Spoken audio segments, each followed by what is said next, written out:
Welcome everyone, we are the E-Twins and this is Social Emotional Learning in the 21st Century class. The power of Microsoft tools. There we go.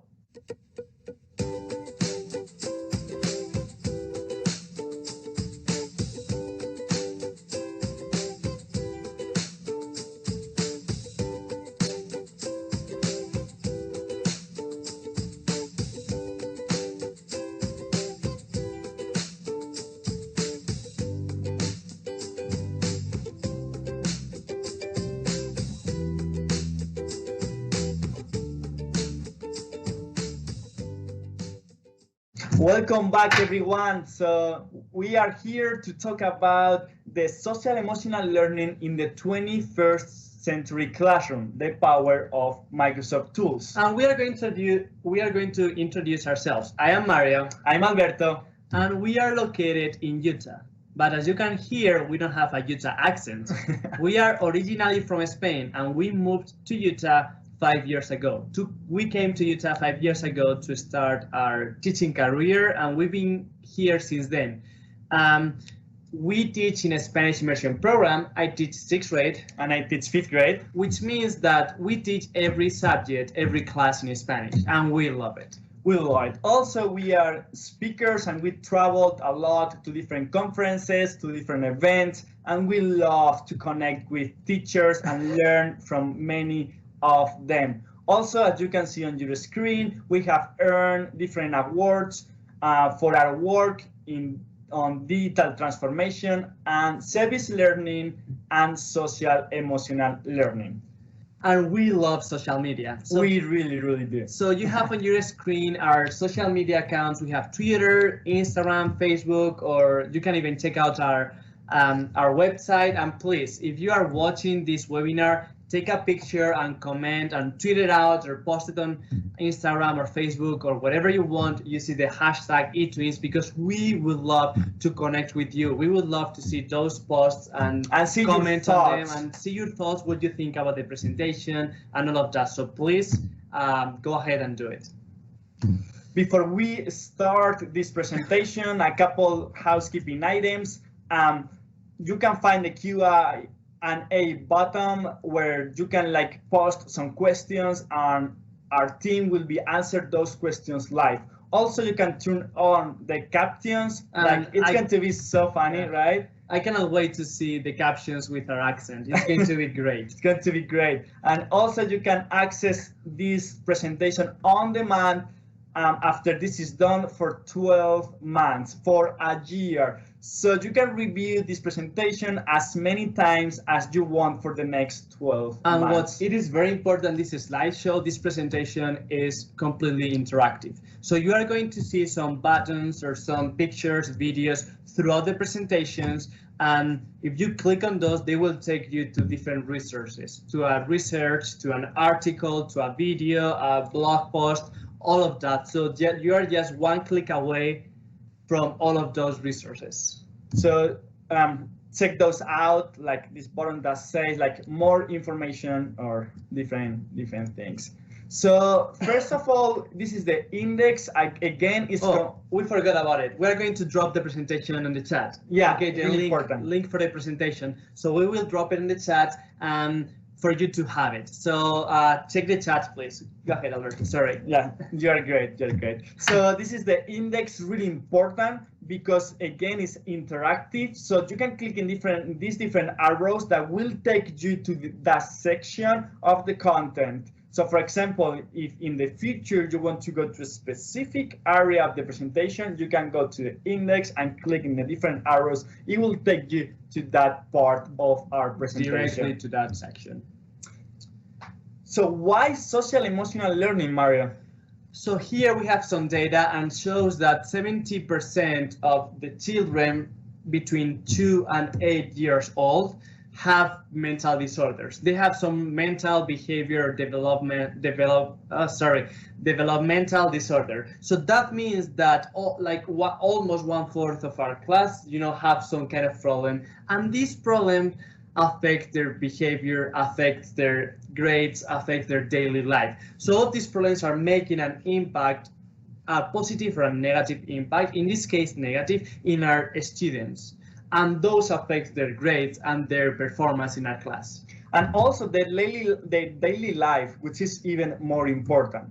And this is just the children that we know that they are diagnosed, right? So there are many children that are suffering in silence. That they are not diagnosed. They are not diagnosed. Maybe this percentage is even bigger. It's even bigger, it's even higher. So here we have some data about, like, we have been doing things better lately, right? So we have been like identifying these kids and getting these kids some help, but we still need to work a lot on this area. So here we have one of our favorite videos of kind of like some struggles or how we have been feeling during this situation, during this COVID situation. Some of you maybe have watched this video, and she is just the cutest thing, and she tells, she expresses herself in a way that it's just so cute. You need to see it, and probably most of you are sharing the same feelings with her. So this is a great example of how this percentage of kids with mental health issues may have gone up during this like COVID pandemic. So we're going to watch this video and comment on it after that. What's the matter? I want the coronavirus to be over. I understand. Why do you want it to be over? Because I want to go to camp and see my friends, my teachers, and I want to go to school. I understand. So I really, really want to go back. And you're feeling sad today? Yes. I'm sorry. It's okay. It will be okay. We will get through this. Mm-hmm. It will. I'm sorry. Sorry. Be okay. I think that's the sentence that kind of warms my heart, right? And what she expresses probably like it could be, some of our students, because I'm sure like they think in the same way, and it is really sad, and they have been missing their friends, they have been missing playing with them at recess, that social interaction. So we need to be very, very careful when we go back in the fall, how we treat them and how we identify those students. So here we have, how we support those students, right? So here we have what we do in our classes. So we have kind of like 3 steps, right? The first one is prevention programs. After that, identify students and intervention strategies. So prevention programs is, so when we try to create an environment that prevents these students from having a mental health issue. Or some kind of anxiety or some kind of like a behavior problem. So what we call prevention program is what Alberto said, is when we create a safe environment where our students can talk about feelings, they can talk about behavior, they can talk about how they are feeling that day or why they got a lower grade because they were feeling sad, something happened at home, so something happened in their private life, like something is going on. So we need to create that safe environment, right, Alberto, to have them talking about all of those things safely. So how we create this safe environment? So this is from the We Teachers module, the 6 elements of trauma-informed care. If you don't know about We Teachers, it's kind of the educational part of the We movement. We movement is a huge non-profit organization. We work a lot with their materials. We work a lot with them. They are a great source of information. And in this module, so basically it's like they give you like 6 things or 6 examples of steps of how to create this safe environment. And the best thing about this is that you can create activities around all of these 6 elements, activities that are related with the 6 elements or one at a time, right? But it's not that hard. All of us, every teacher can create activities around all of these 6 elements that will help you to create a safe environment for your students. And what we really think and hope is to end with the taboo around mental health, right? Yeah, for example, if I break my leg, I go to a doctor, right? I get a cast and I wait until it is healed. But when I have mental problems or problems with my mental health, not everyone goes to the psychologist or to the expert. There's right? a taboo There's around a it. taboo around it. There's a taboo around these problems, and we need to end that. And everything starts in our classrooms. So we're going to do a little like game with you, activity with you, and we want you to drop in the box, in the comments, in the chat, what you feel, the first emotion that you feel when you see the different pictures that we are going to show you. So we're going to start with this one. So what's the first thing you felt when you saw this picture? The first word that came to your mind or something like that. It's a really powerful picture. Yeah, by the way, all of these pictures are from the CNN gallery. They have a great gallery with tons of pictures about the COVID pandemic and how it has changed education. And how it made an impact, or how it affected the education around the world. So are you ready for the second picture? This is the second picture. Please drop in the chat how you felt, the first emotion. The first thing that came out to your mind. You can see the gloves. Pretty sad, right? This one breaks my heart. It does break my heart too. It completely breaks my heart. Social distancing. How important is the social interaction in kids? How important is having kids playing with their friends? It is super important. Even at lunch, just a normal conversation, a kid conversation that sometimes can sound kind of silly, but it is super important for them. It is. Then this is the last picture that we have today. So please, again, drop in the chat what you feel when you see this picture. Again, a picture from a CNN, a gallery about the coronavirus. Really highly recommended for you to go and check those pictures, because all of them are amazing. We just put like 4 of them, but there are many of them. Very powerful pictures. Very powerful pictures, all of them. All right, and how we work on those. This is an example of activity that you can do in your class to talk about feelings with your students. But we have more activities. We do more with our students. So in this case, we use Flipgrid. How we use Flipgrid, Mario? This, for that? as Alberto said, an example of an activity that we used to talk about feelings. To create a safe environment for our students that we talked before. For having them talking safely about all the feelings and how they feel and all of that. So this is a flip hand.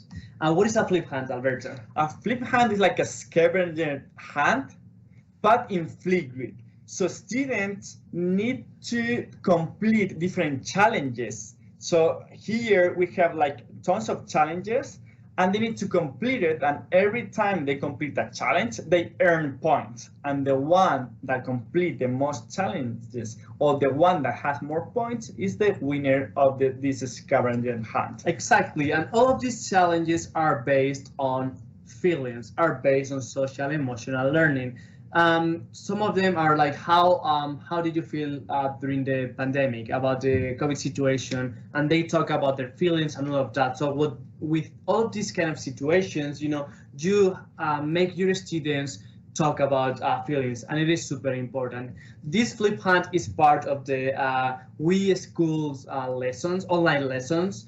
So if you want to have this template or this Flipgrid topic, just go to their website and you will be able to find them there. To find it there. Also, we use Microsoft Forms to do this kind of activities, as you can see on your screen. So for example, on your left, you can find an activity in Microsoft Forms that is related with a story that we read in the class. So it's really important for students to build that empathy, talking about the feelings of a character of a story. It doesn't take much to ask them like how they think that character felt during the story. So this is a great strategy that you can use Microsoft Forms for this, to develop that empathy, to talk about feelings. Or even this, again, here on your right, using Microsoft Forms to talk about how they feel that day, how they, like, maybe at the end of a test or at the beginning of the test. And we're gonna talk about this graph later. This graph later, but you can use Microsoft Forms to talk about all of this. Kind of like exit tickets maybe, or something like that, yeah. Any of that. And this is an email that I got from one of my students, and this is kind of the result of creating a safe environment. So this is kind of a A+ student. She is very responsible. She is she turns everything in on time. She never has late assignments or missing assignments. Perfect homework. She's close to the perfect student. She's right? very close to the perfect student. She was this perfect student throughout the year, and then the COVID outbreak happened, and suddenly she didn't turn anything in. She was not responsible. She didn't take, the test that she needed to, and all of that. So I was wondering what was going on.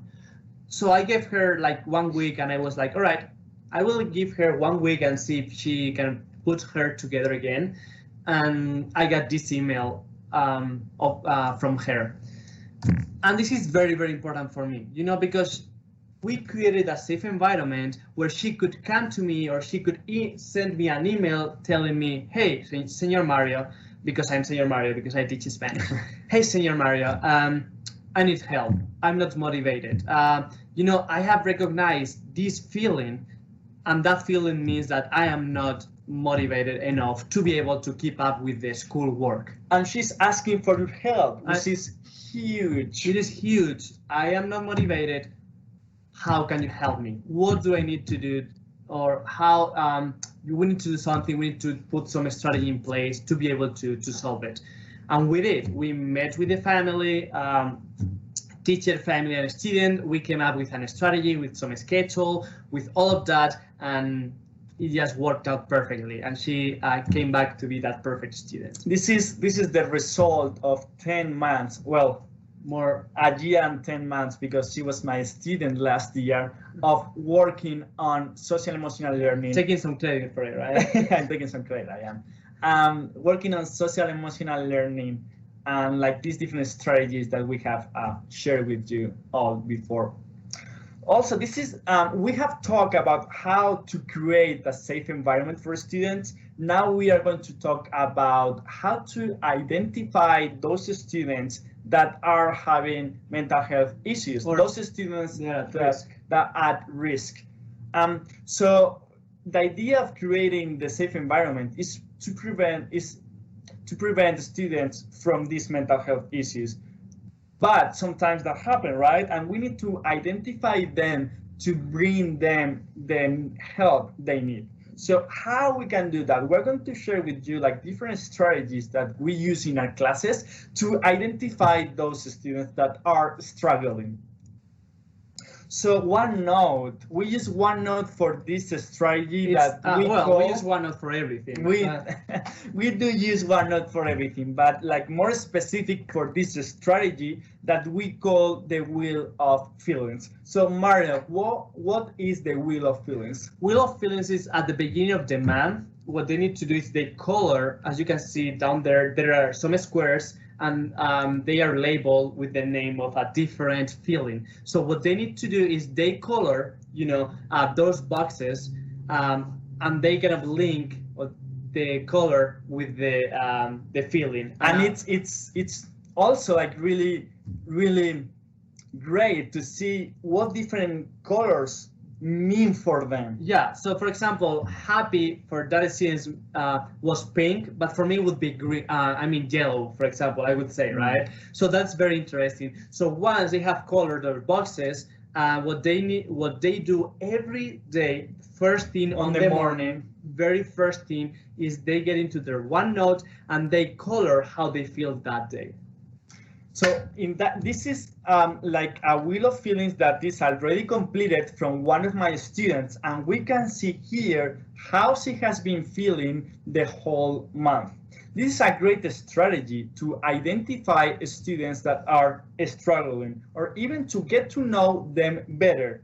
For example, if something happened in recess, or he performs poorly in a test, we can come here to this wheel of feelings and see what's going on. Like why that happened, why she got 10% in the test, why she got or he got into a fight at recess, why that happened. Normally we don't know, but we can come here and we can just check that out and see why that happened.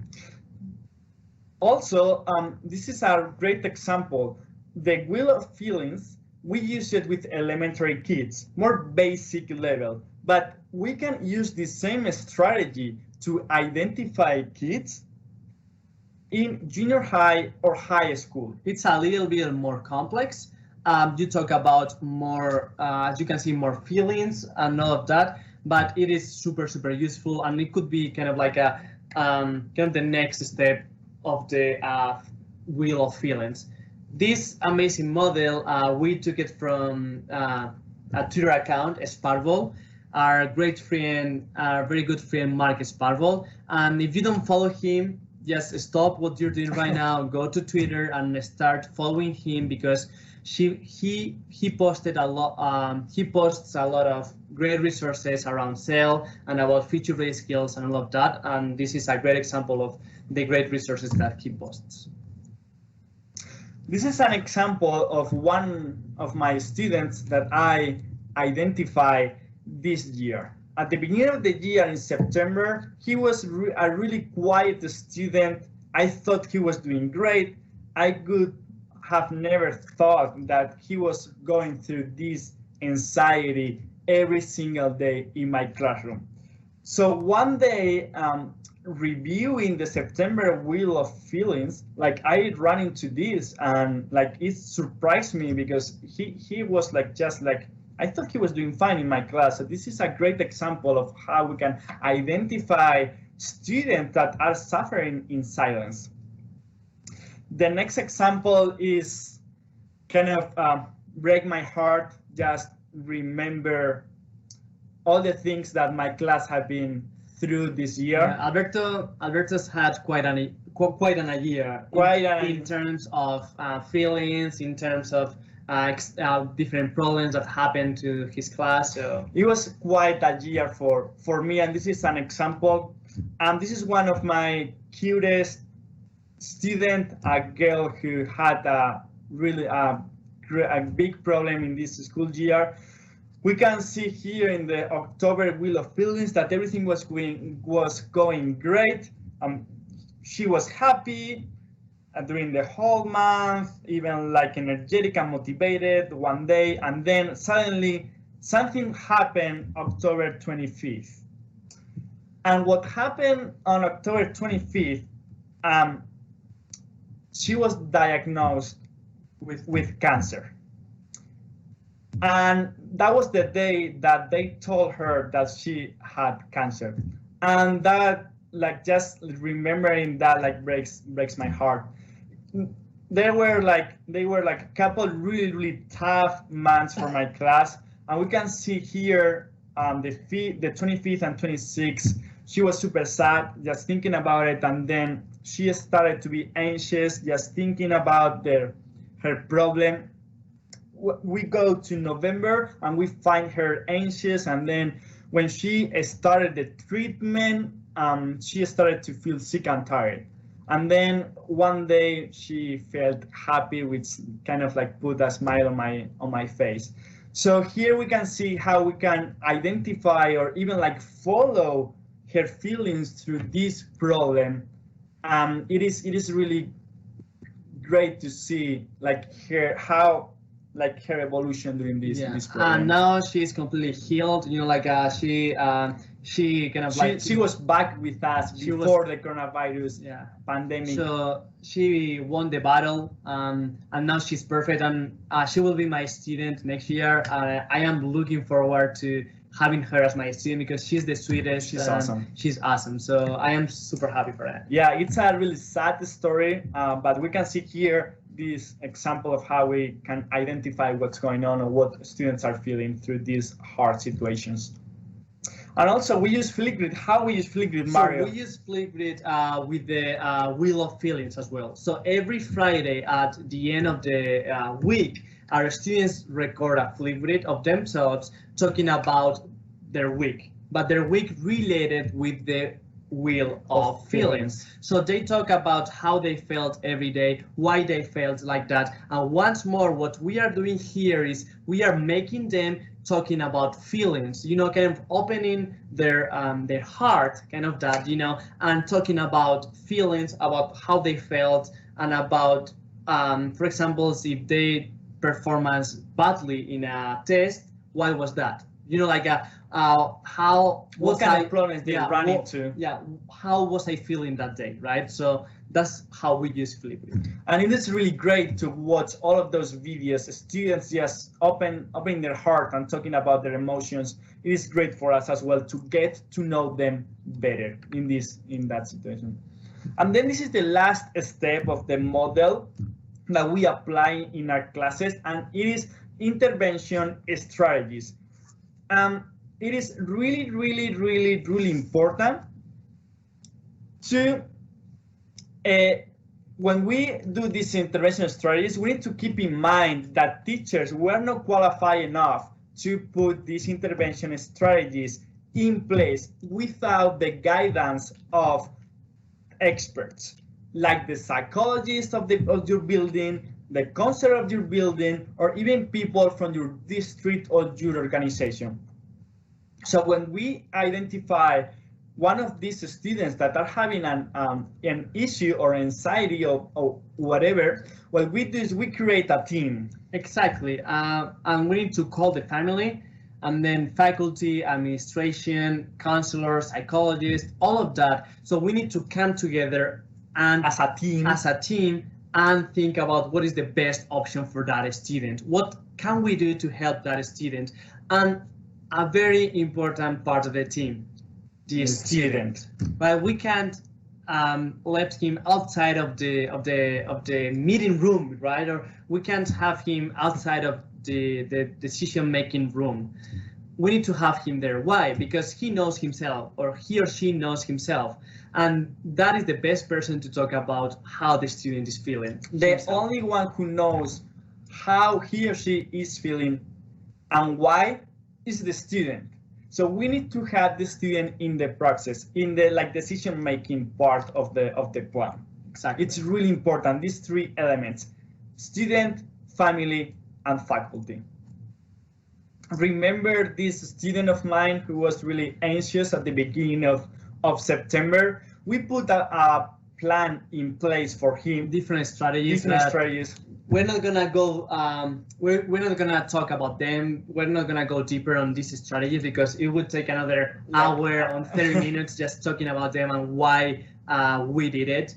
But just to mention a few, like just face-to-face interaction with the student, conversation with him every day at the beginning and at the end of the school year. A lot of communication with parents about what was going on at home and at copying skills, all of those things that help the student. And this is the result after 6 months of working with him and putting in place this plan. So this is February before we went home for because of the pandemic. So he was so energetic and motivated and ready to learn and ready to take any challenge that the life throw at him. So it was just put a smile on my face, just like looking at how well he's doing right now. This is why we are teachers, right?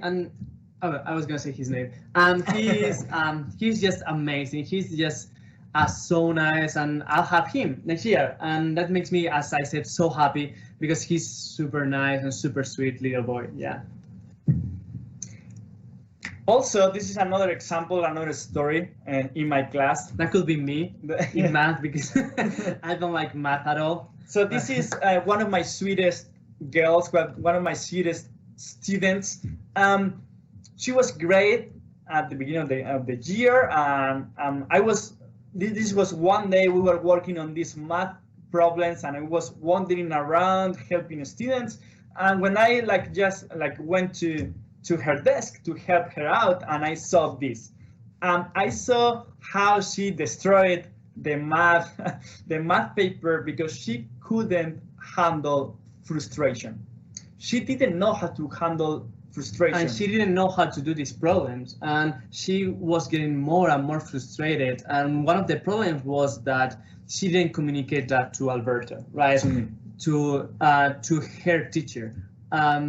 So that's why it is very important that she needs to identify that was frustration, and then she needs to communicate that to the teacher. Hey, I am frustrated. I can't do this. I don't know how to do it. Give me some strategy. Give me your help. What can I do to solve this problem? And then, so we had a couple more situations with her because she didn't know how to handle frustration or pressure. Those two things. So again, we met with the parents, we met with the psychologist of our building, with our counselor. We put a plan in place for her. Just a couple of weeks ago, she gave me a goodbye letter for the end of the year. This is one of the cutest letters that I've ever received in my whole career, and it is this letter. So it says there, Senor Right, because he is Senor Right. And that's why I am Senor Mario, because we couldn't have two Senor Rights in the same building. That would be too confusing right? for everyone. Yeah, so that's why I go by my first name, Senor Mario. And I think the most important part of this letter is the last three sentences, the last two sentences, when she says, I have learned a lot, not only school stuff. I love that, school stuff, right? Not only school stuff, but about myself and life lessons. So thank you. And this is just perfect. This is why we are teachers. This is why we wake up every day and go to school. This is why, I just melt my heart. And this is what we need to do. This is the what we are looking for, or what we want in our classes. We want less of school stuff and more of life stuff, right? About life lessons, more about feelings, about people. And I think that's the perfect sentence that kind of sum up everything. Using her words, school needs to be less about school stuff and more about life lessons and feelings and people. Social interaction, people, and all of that. So this is, Mario, one of the biggest lessons that the COVID pandemic have taught us, right? I would say probably it is the biggest. We knew it before all of this happened, but we have realized that the social emotional learning is even more important than we thought. And we thought that it was super important. So we knew it before, but now we know it for sure that this needs to be taught in every single classroom across the world. And it is very needed because we have seen how much our students have struggled during this situation, during this COVID outbreak. And all of these have shown to us that emotions are key, that those emotions affect their grades, those emotions affect their mental health, their well-being, and all of that. So that's why we need to teach social emotional learning and social skills in our classes. And it is not just about the COVID outbreak. It is about everything, their life, their daily life. This is a future-ready skill that they will use for the rest of their life. So we really need to do it. And we are gonna go from one of the biggest takeaways of the COVID situation to one of the biggest takeaways of the COVID situation, which is you cannot pour from an empty cup.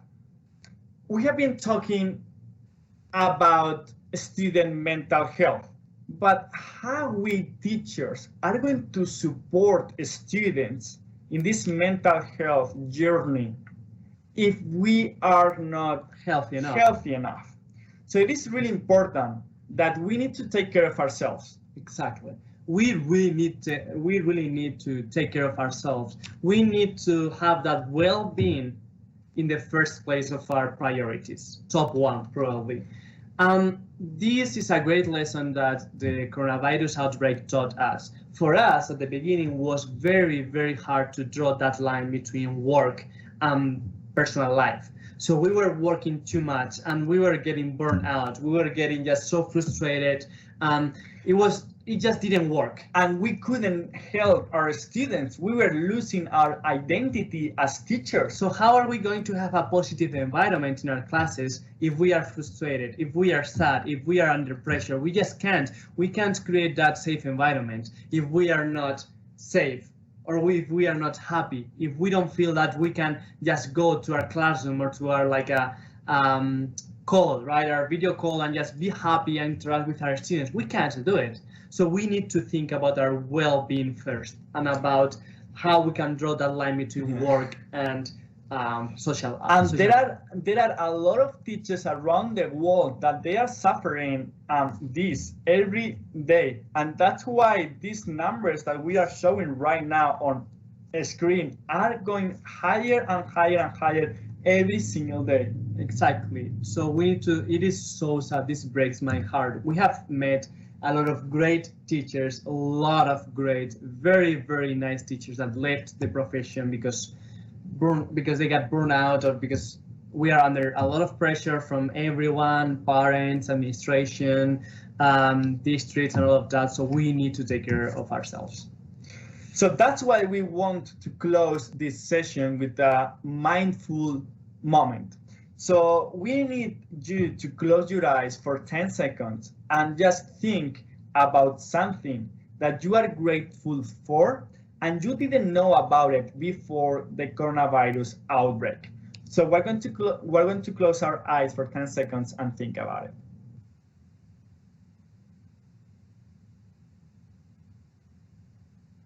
It is really important to keep it positive, to always look for the positive part of every single situation. So Mario, what's your thing that you are really grateful for and you didn't know about it before the coronavirus outbreak? I kind of cheated because I knew about it, but I think that after this, it is even more important, and it is people, right? I am so grateful for all of my family, teachers, administration, parents that have supported me, Friends that have supported me, and they have helped me out to go through all of this hard situation, and they have been kind of supporting me in every step, in every crazy project, in every crazy idea. And I am just so grateful for my PLN, all of those who are watching this behind your screen, and you have supported me, or Alberto, in everything we do. We are just grateful for you all, or for Joel, as our Texas friends would say.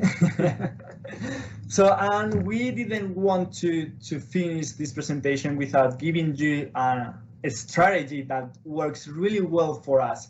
So we have at home this kind of recipient, right, where we put a little note every day about something that we are grateful for. Positive things. So we fill that recipient with papers, little notes of things that we're grateful for. And when we have a bad day, we get home and we just open that thing and start reading the notes and just make our day. It's really important to have that reminder when we have a bad day that there are a lot of things that we need to be grateful for. And this is very important. We really recommend you to try this out because it works. And also, we would like to recommend one more thing before we... Two great resources that have been perfect for us. We teachers, as we said, they have a lot of resources to help students, to help teachers with all of these kind of mental health or struggles that they have around social emotional learning. And then Sail in EDU. It started like a Facebook group, and now also they have a Twitter account. It's a community of teachers really focus on social emotional learning. It's a community of like thousands of teachers that they share resources every day. So if you are not part of Selling EDU, you need to do that right now. Highly recommended. And it's led by Marcus Parvol, and so it's everyone just posts some resources. Every day you can find something new there in the Facebook group, so you can join it for free, of course. So go ahead and join Selling EDU in Facebook, follow them in Twitter, and check the We Teachers webpage for all of that and more resources and more information about social emotional learning and well-being. So that's all from us. So thank you so much for all of this, for this time with us. We really appreciate it. Before we finish this, we would love you to drop your biggest takeaway of this session in the chat, and we're going to be here 5 more minutes. 5-10 more minutes. Yes, we will just jump into the chat, and we would love to have a great discussion with you all. Great discussion. We will be answering the questions that you have. Please just stay a little bit longer and let's have a great discussion around social emotional learning and well-being. Thank you for joining us. See you next time. Bye. See ya. Bye.